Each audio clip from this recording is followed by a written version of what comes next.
oh, I have a surprise.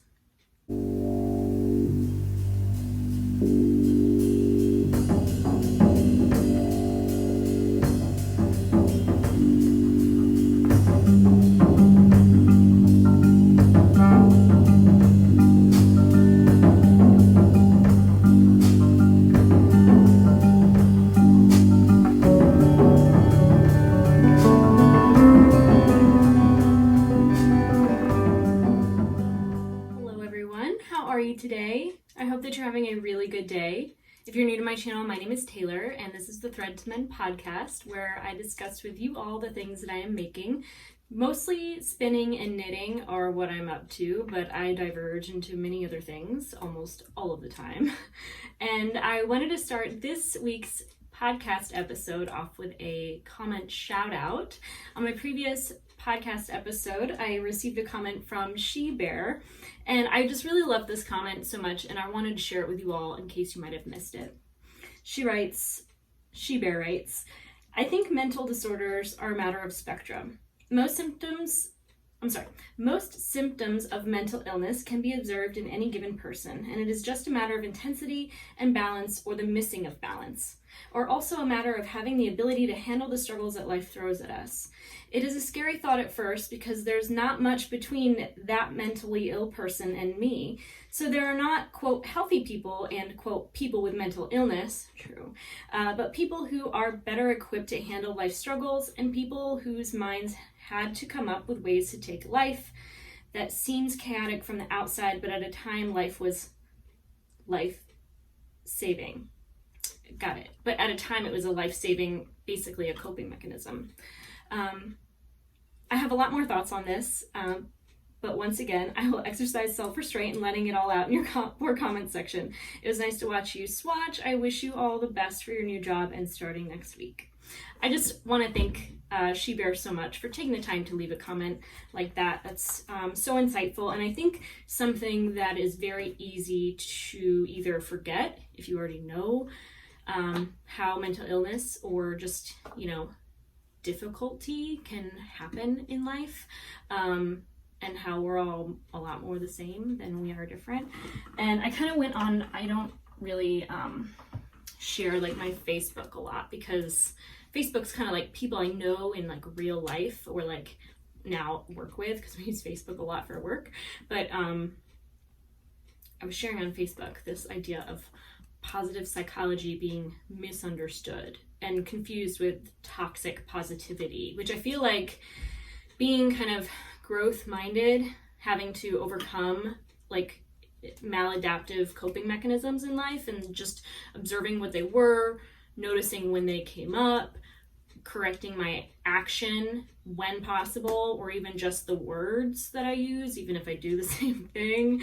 And ultimately, like with those changes, you kind of change the way your mind thinks. But I just kind of went on a 5-paragraph essay about the benefit to research that is the field of positive psychology, because I think why not spend as much time studying the things that help people be balanced or even thrive? I mean, just what it takes to feel content, I think, is something worth measuring and providing definition to, if at all possible, if we're going to spend so much time focusing on like the other or the ill or this disorder in the DSM or another. You don't have to be a narcissist to exhibit narcissistic behavior, and I think it's so draining to kind of focus on the negative. I mean, it's necessary and probably first step necessary, but then at some point you need to balance that out and focus on the opposite if you want to move away from it. So I've been listening to a lot of the the Psychology in Seattle podcast, which I mentioned in my previous video. I kind of burnt out on psychology stuff. I just got tired of it, and so much has been happening in the world and in my family's life and starting a new job that I haven't had the opportunity to really like sit down and feel together and ready to record. So I'm feeling a little awkward right now, even just doing this video, because I feel like it's been so long, I don't know what I'm doing anymore and what I even have to talk about, but I have so much to talk about, and it's all knitting related. So I want to just start, because I don't think that I showed you my finished socks. I think the last time I showed them off on the podcast, they were just a little bit undone, and I had a hole in the heel, which I've mended. And these are, I just put them on. I actually washed them in the washing machine because my brain just like couldn't compute when I was like, they're super washed, and I just like threw them in. I think I will hand wash my socks, my hand knit socks, but I just have a habit of washing all my wool socks.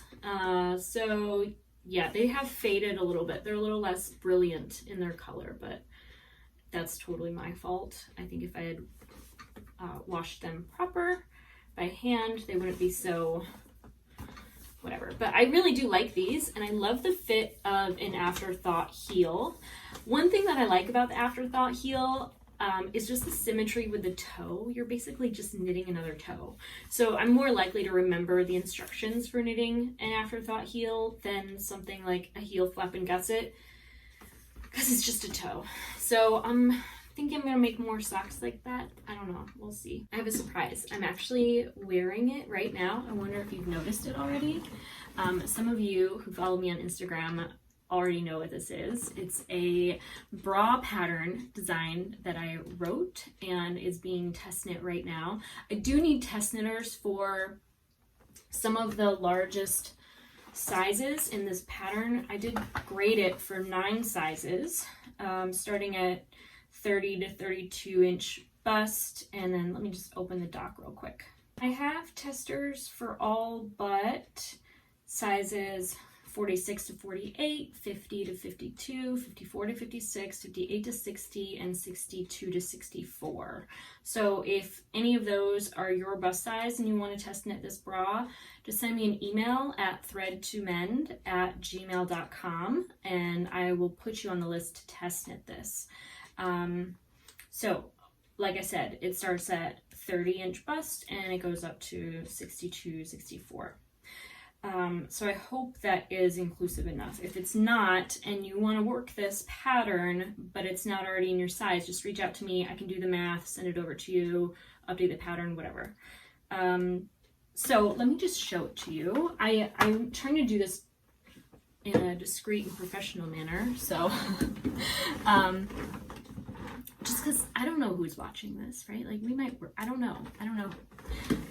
But, it is a bottom-up bra, and there's this gorgeous cable. It's called the Globe Braid cable, and it has a kind of detailed decreasing here. There's a lot of different styles of increases and decreases used, like everyone I can think of almost, which is kind of cool. And then it connects in the back. Actually, I'm gonna have to probably take my cardigan off.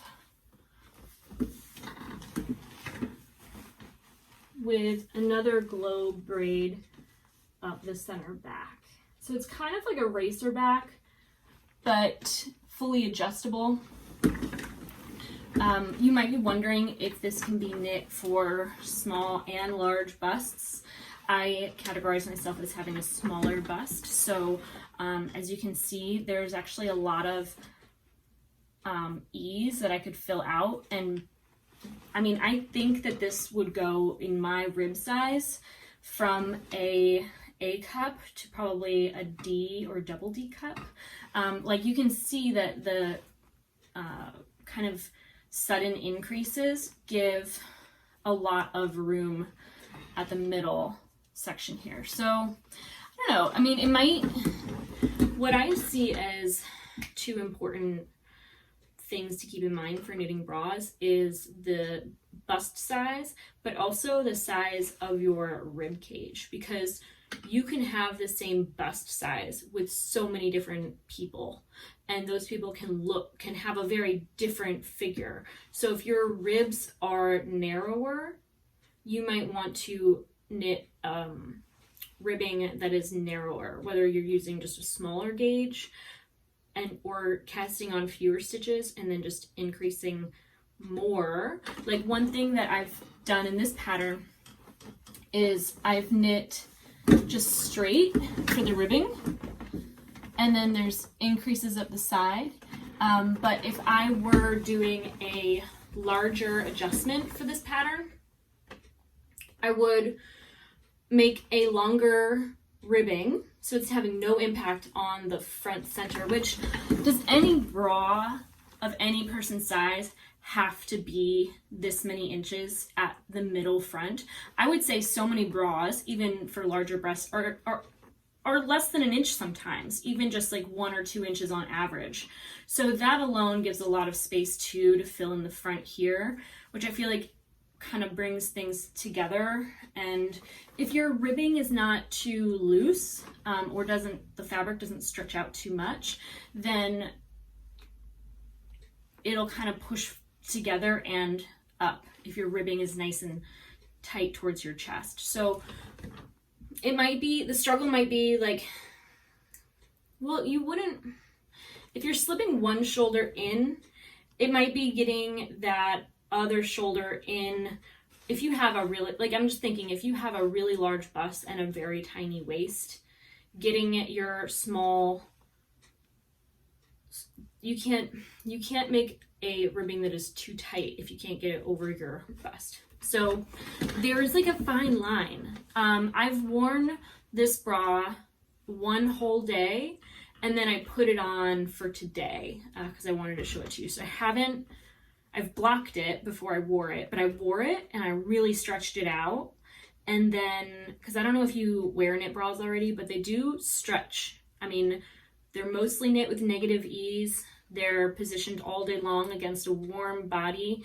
So they're kind of going to re-block themselves into that 3-dimensional shape, and they really do stretch a lot. So I'm happy with the fact that even though my bottom ribbing has stretched and it's a little bit looser than it was, it's not like it's not like other bras that I've made where it's like gaping and just ill-fitting. I don't have a lot to hold up, so it's okay if my bras are as short as they are and as loose as they are, but I can understand that that's not for everybody. So one thing that I'm hoping to include in my pattern, which I actually haven't shared with my testers yet, I did share it with a tester that was having a little bit of trouble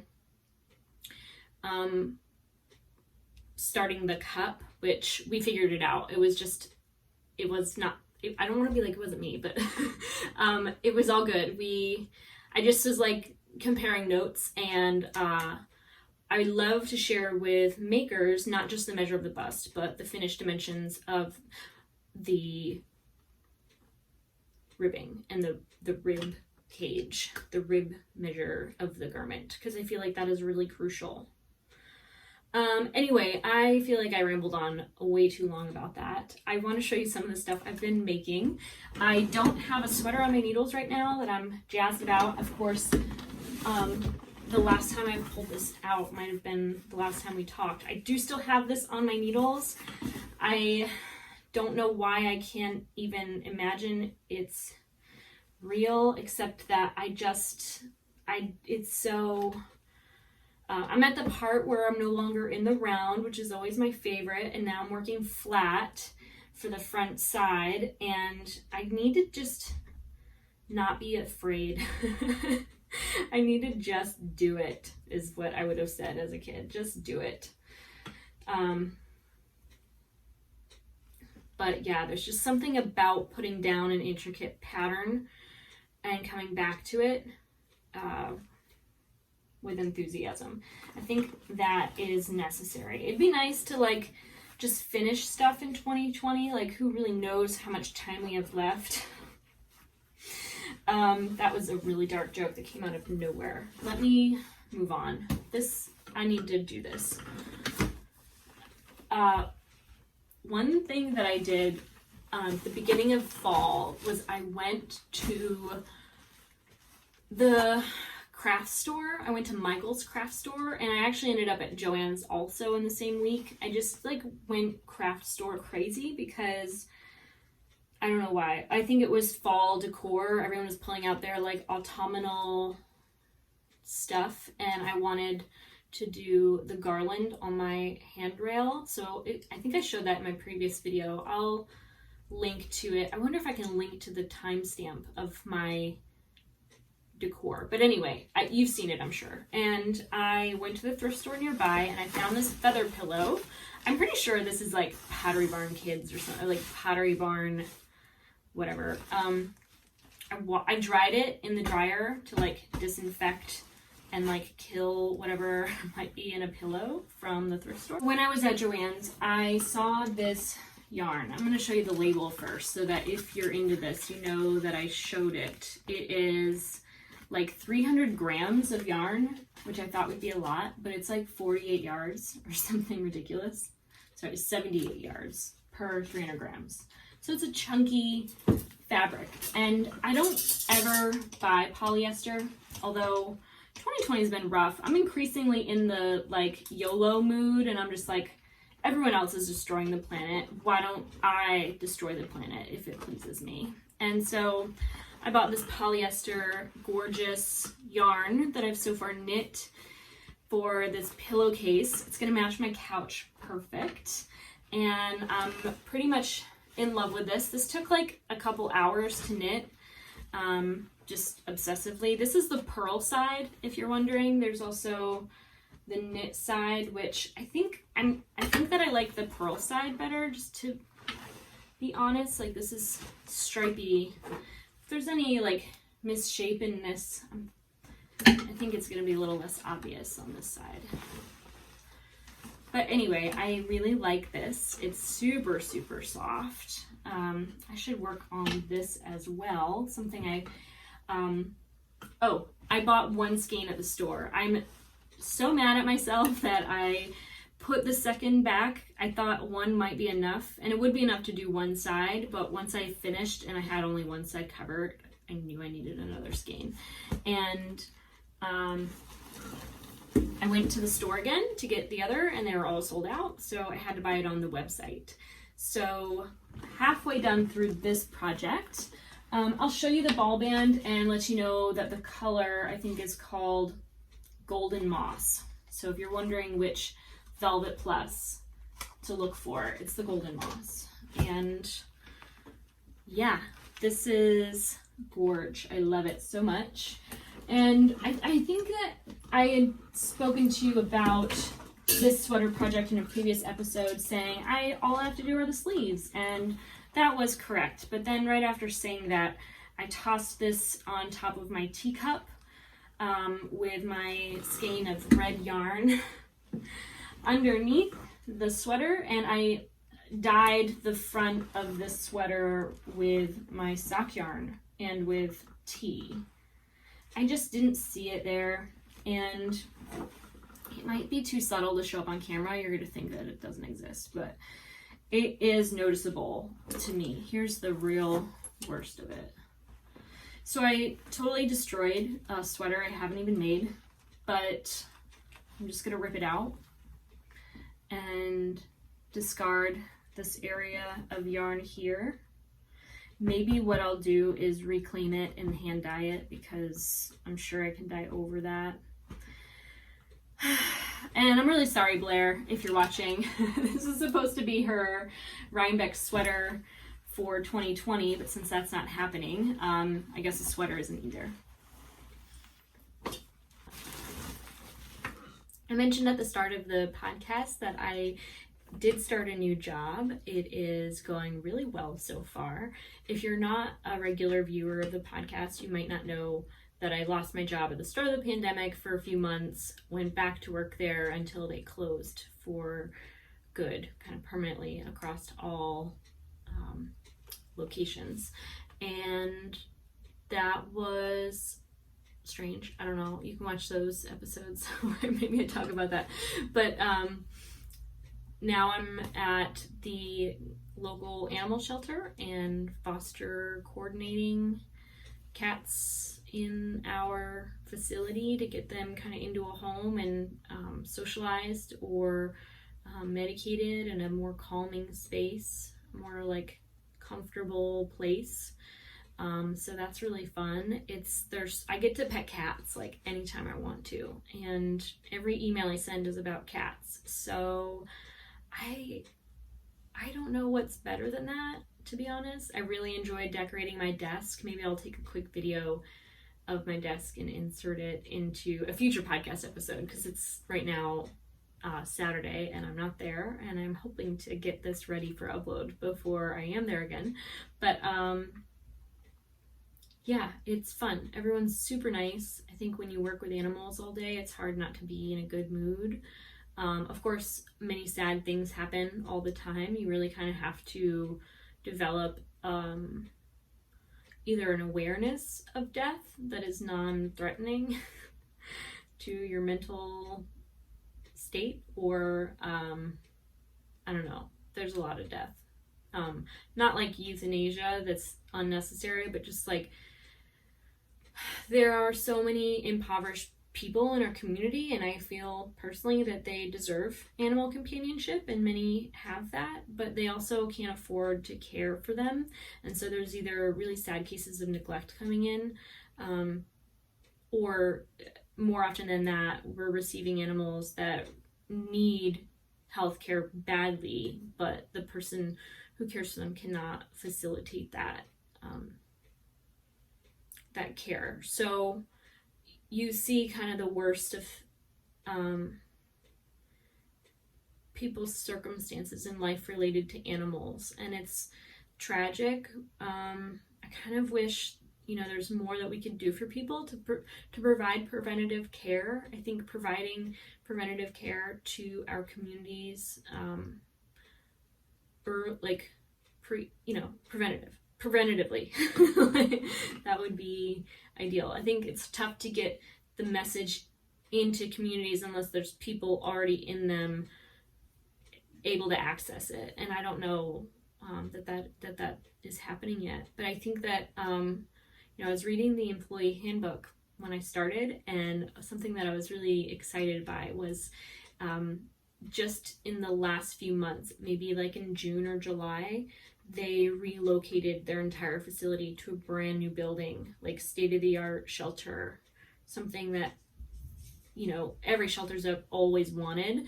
And I was reading at the end of the handbook what their goal, as an organization, what their goals were, and they already accomplished so many of those goals by just moving into this new facility. So I think that the goals of providing that kind of socialized medicine for pets might actually happen in the near future. That would be super cool. I would love to help make that happen. I'm looking across the room and I have 4 sweaters queued that I would like to cast on. There's just a couple that I already own the pattern for, and I actually haven't swatched for any of those. I previously recorded a episode where I swatched for 2 sweaters. One was Michelle Wong's row cardigan, which I still plan to knit with that yarn.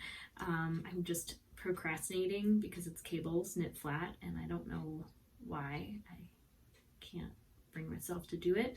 And the other swatch was for another Nightingale sweater, which I do want to knit still, but I couldn't get the right gauge for that yarn. I think it's just too different of a yarn. And I have seen the pattern in person. I saw it at Rhinebeck when that copy of Pom Pom magazine was released.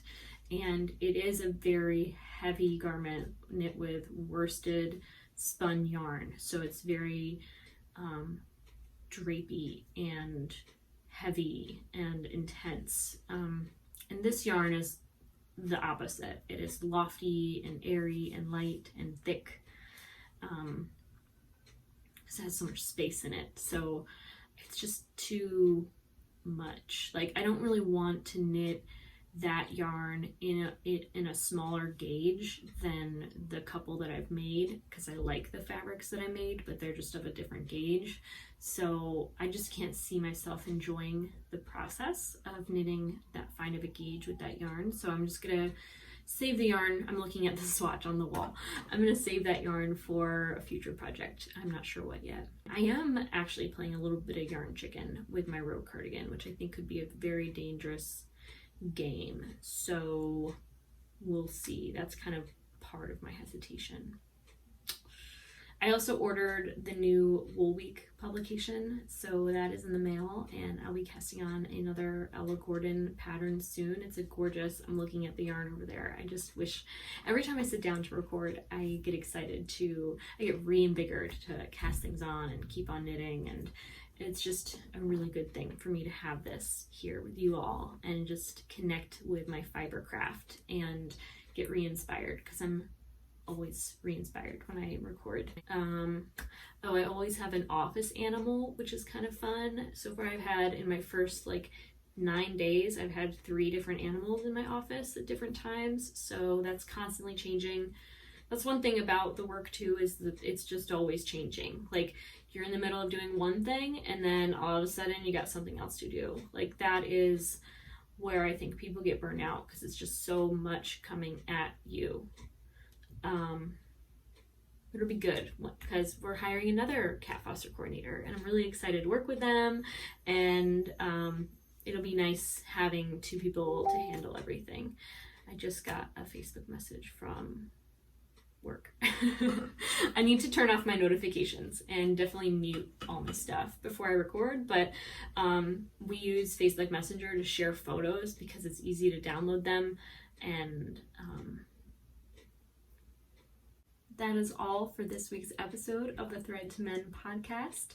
Thank you for being patient with me as it took some time to sit back down and record. If you want to follow me on social media, my name is Taylor E. Owen, whether that is Ravelry, Instagram, or Twitter. And I hope that if you're new to my channel, you might check me out on any of those other platforms. It'd be great to stay in touch. I do probably upload to Instagram as often as I do to my channel, maybe a little bit more. So it's a little bit more intimate because it's kind of less infrequent. But yes, and if you want to test knit, again, reach out to me at thread2mend@gmail.com, and I will coordinate with you if you fit one of my slots available for test knitting. I would love to make sure I get every size tested. If not, I'll probably publish the pattern before, I guess, the next full moon. I mean, I would like to get it out as soon as possible, but I want to make sure that I have other people finishing their tests before that happens. So again, thank you so much for being here, and I hope that you have a really good day. Take care.